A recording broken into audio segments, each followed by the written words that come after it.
Hey everybody, Red ZX4 again, and I just want to ask you guys a question. Do you believe that Toys R Us is a monopoly? Now, before I say anything, I have nothing against Toys R Us. It's one of my favorite toy stores of all time. But I just want to know this one question.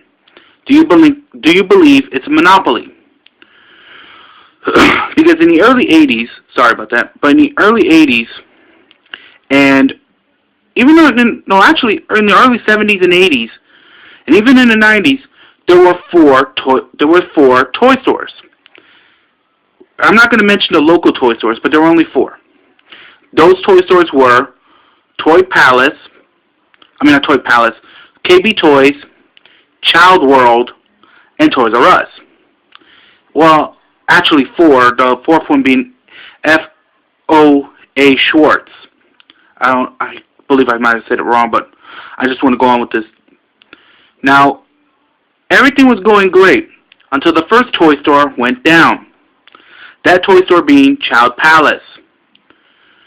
Child Palace was a great toy store because it had great discount toys that rivaled that of Toys R Us and KB Toys. The next toy store to go down was KB Toys.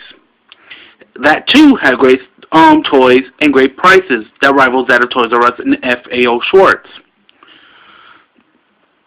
My only question is if those two stores were around today, would they be a direct competition to Toys R Us? I just want to know from you guys. Now, we do know that F.A.O. Schwarz is being owned by Toys R Us now, and that there is no more big chain toy stores that can compete with Toys R Us. There are local toy stores. One big local toy store that has a big cult following is in Massachusetts. I don't know if it's still around. It's called Mr. Big's Toyland. The commercial is on YouTube. Look it up. I don't have a link for it, but just look it up. And I just want to know, do you think that those toy stores, the ones I've just mentioned, KB Toys, Child World, and F.A.O. Schwarz, if they were still around today, would they be a great competition to Toys R Us? Just leave your comments or do a video response to this video. This has been Red ZX4. I'm out.